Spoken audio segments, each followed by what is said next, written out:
Your question is find the first three terms in ascending power of y in the expansion of 1 plus y to the power of 4. By replacing y with 5x minus 2x square, find the coefficient of x square in the expansion of 1 plus 5x minus 2x square to the power of 4. So now, see that what they have told. They have told first we have to write three terms in ascending order. That means ascending means it is from lower power to higher power. So we know in a Pascal's triangle what is the coefficients of 4, degree 4. That is nothing but what? 1, 4, 6, 4, 1. So they have told up to here. So we will take that only. So here what we have to do? Just we have to write 1. First term is 1.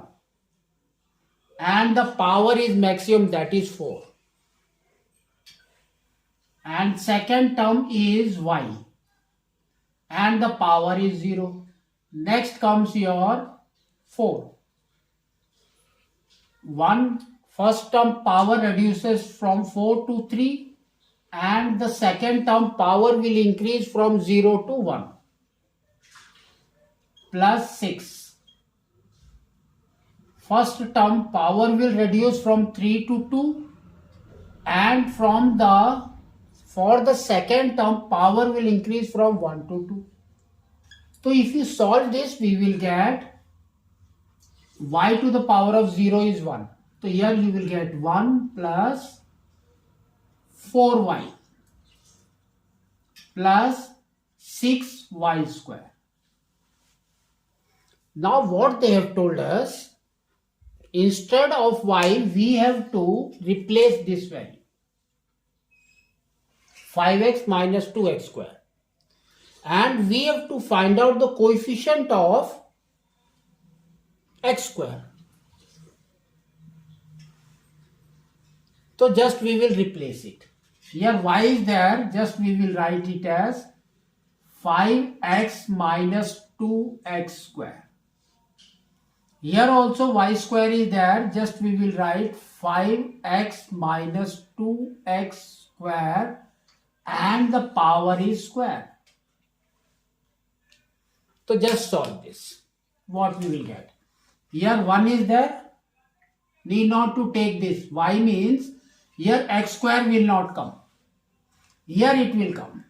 So now it will be, here it is 4 and here it is plus 6. Just solve this. So this is 4 into 5 is 20x minus 8x square plus, now here comes 6 and but here they have given 5x minus 2x square. That means it will be a minus b whole square. So here it will come as a square, that means 25x square minus 2 into ab 5x into 2x square. Next comes your b square. So b square is nothing but 4x to the power of 4. So if you solve this, so it will be 20x minus 8x square plus 150x square minus 2 into 5 is 10. 10 into 12 is 120x cube plus 24x to the power of 4. Now they have told us we have to find out the coefficient of x square. So you can see x square is this and square is this. So therefore we will get 150 minus 8. That is equal to 142. So like this we have to